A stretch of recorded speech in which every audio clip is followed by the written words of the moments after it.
So I'm wearing green. I'm sitting here editing and, you know, got a green shirt on and you can see right through me. So, you know, that's just kind of the way things have been going. So, chapters 9, 10, 11, 12, and I think 13 are all going to have green shirts see through me. And I was going to redo the videos today, but green again. 2020. We're going to blame it on you because.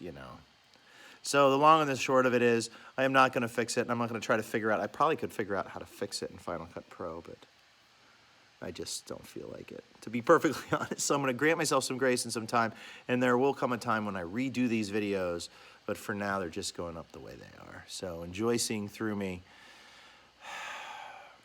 It's almost like I'm Madame Zeroni. All right, enjoy the videos. Peace.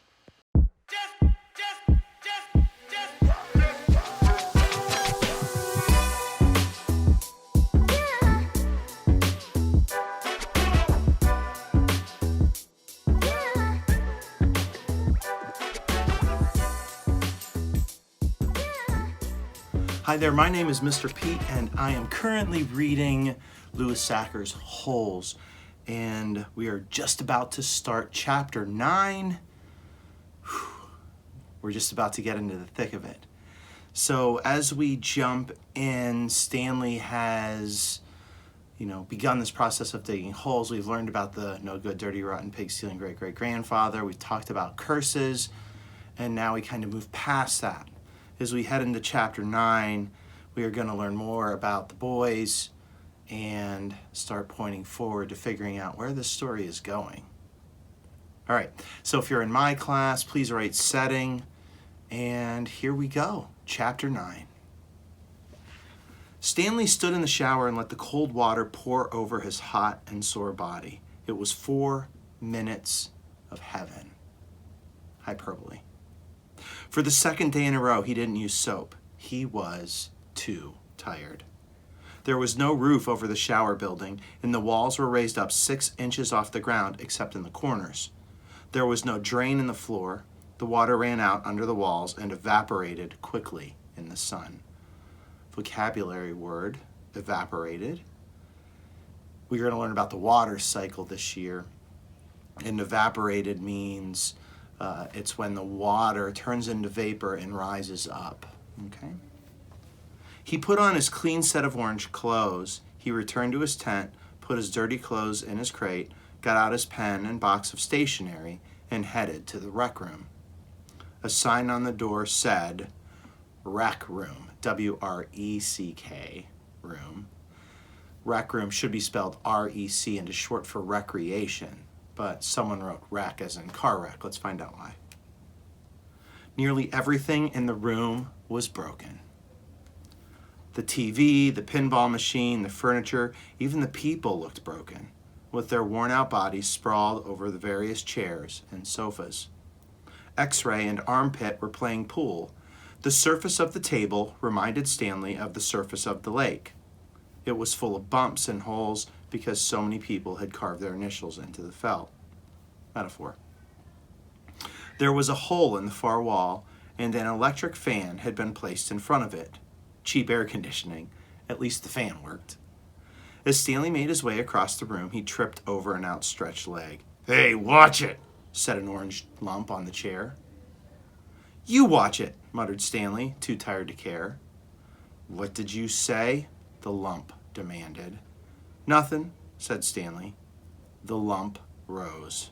He was almost as big as Stanley and a lot tougher.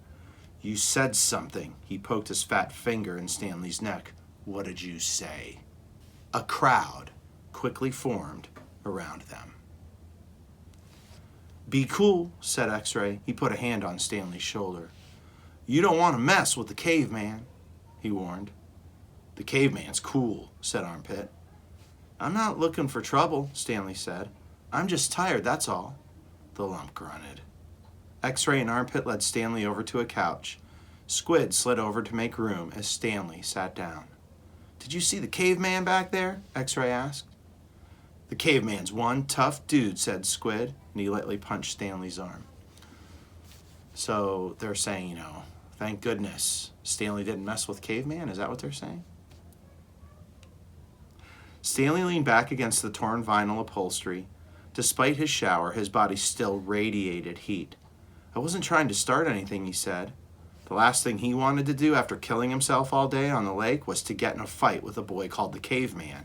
He was glad X-Ray and Armpit had come to his rescue. Well, think about how many friends he had before. And now, all of a sudden, on this first day with friends at the camp, friends, he's got people standing up for him. Well, how'd you like your first hole? Asked Squid.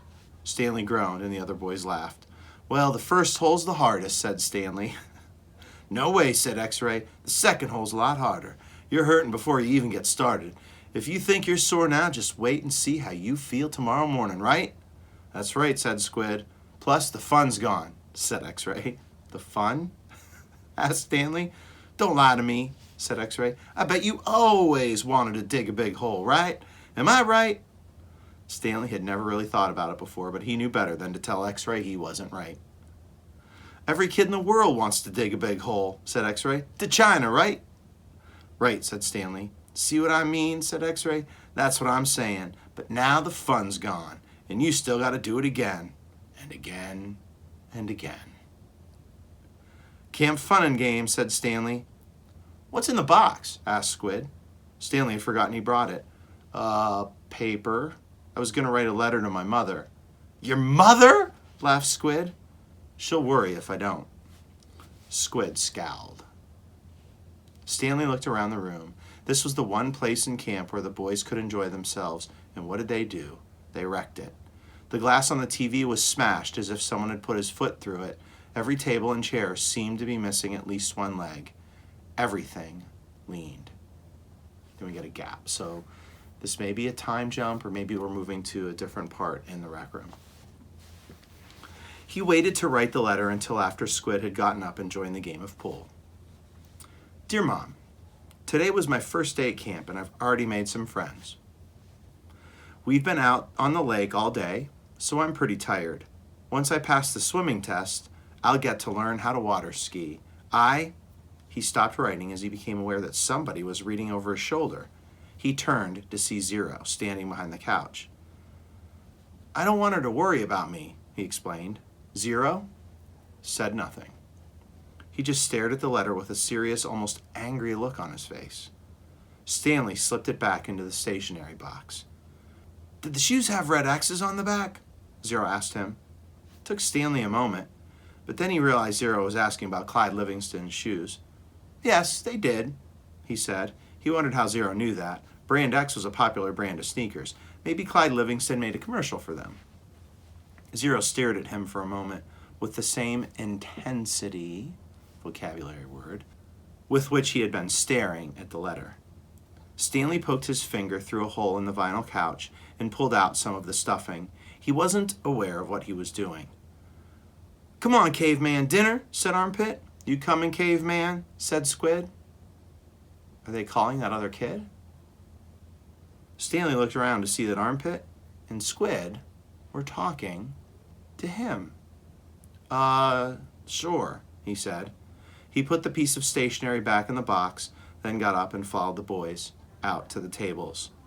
The lump wasn't Caveman. He was. He shrugged his left shoulder. It was better than Barf Bag. So they're calling him Caveman, and they were warning the lump about him. He has a nickname. He's one of them. Kind of a cool little twist to chapter 11. So he does have friends. It's kind of ironic. He has to go to kind of a boys' home and dig holes to find friendship. So there's irony there. He couldn't find friends in school, but these boys have welcomed him in as one of them. All right, so we are going to move on to chapter 10 to find out a little more about the story. And I think rarely do we have a chapter just set in our time. We always have these anecdotes mixed in throughout. And that was one of our first complete chapters where it was just straight through in the current time period. So we'll see if that continues in chapter 10. All right, please continue reading with us, like this video, subscribe, hit that bell so you get notifications, and join us in our discussion of Louis Sachar's amazing book, Holes. All right, I will see you all on the next page. Peace.